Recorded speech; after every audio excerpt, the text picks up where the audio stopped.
என் பேர் மனோகரன். இந்த பகுதி பார்த்தீங்கன்னா செங்கல்பட்டு மாவட்டம் காணத்தூர் ரெட்டிக்குப்போம். இந்த புயல் அறிவித்த அரசாங்கத்தில் அறிவித்து ஒரு வாரமாக நாங்கள் கடலில் யாரும் போகலை இன்னும். இந்த போட்டுலாம் இந்த ரோடு போட்டு 6 மாதம் தான் ஆகுது. இந்த போட்டு வலைலாம் இங்கே தான் வச்சுருந்தோம்.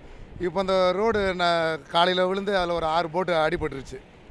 இந்த பக்கம் பார்த்திங்கன்னா அந்த எரா கம்பெனி அதெல்லாம் விழுந்துருச்சு. இன்னும் நிறைய வலைங்க போட்டு வைக்கிறதுக்கு சுத்தமாக இடமே இல்லை. எங்களால் முடிஞ்ச அளவுக்கு பாதுகாத்து வச்சுக்கிறோம். ஆனால் புயல் நைட்டு கரையை கடக்கின்றாங்க. அதுக்கு மேற்படி நாங்கள் எங்கே கொண்டு வைப்போம், அதுக்கு மேலே நாங்கள் ஒன்றும் பண்ண முடியாது. நான் எவ்வளோ சேதாரம் ஆகுன்றது நாளைக்கு காலையில் தான் தெரியும் எங்களுக்கு. இந்த புயல் எச்சரிக்கையினால என் பேர் ஆறுமுகம். புயல் எச்சரிக்கையில் ஒரு வாரமாக நம்ம கடற்கரை யாருமே தொழில் பண்ணல. நம்ம கடற்கரை ஒட்டுமொத்தமாக நம்ம மாவட்டம் முழுவதும் நம்ம காணத்து பகுதியில் கூட எல்லாருமே தொழில் பண்ணாமல் போட்டுகளை வந்து சேஃபாக எடுத்து வச்சுருக்காங்க. கடற்கரை கிட்டத்தட்ட வந்து 100 மீட்டர் அளவுக்கு கடற்கரை இருந்ததுங்க. 100 மீட்டர் அளவுக்கு இப்போ இதை பார்த்தா தொடர்ந்து கடல் அரிப்பினால இப்போ ஒட்டுமொத்தமாக இங்கே இருக்கிற ஏலக்கூடம் இருந்தது, ஏலம் விடுற இடம், மீன் ட்ரை காய வச்சுக்கிற இடம், போட்டு வலைகள் வைக்கிற இடம் எல்லாம் ஒட்டுமொத்தமாக கடலில் போயிடுச்சு.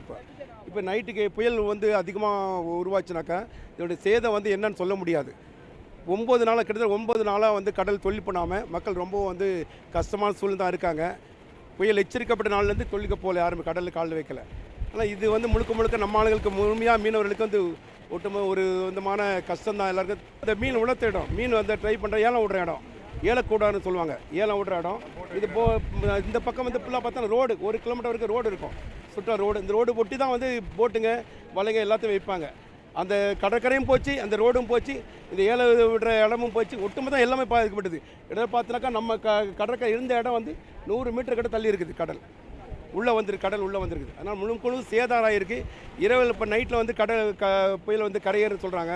ஆனால் அது கரை கடந்ததுன்னா என்ன விதமான சேதம் ஆகும்னு தெரியல, சொல்ல முடியாது சூழ்நிலைக்கு. இந்த சூழ்நிலை இந்த மீனவர்கள் பாதிக்கப்பட்ட மீனவர்களுக்கு அரசாங்கம் துரித நடவடிக்கை எடுத்து உதவி கொடுக்குமாறு நான் கேட்டுக்கொள்கிறேன்.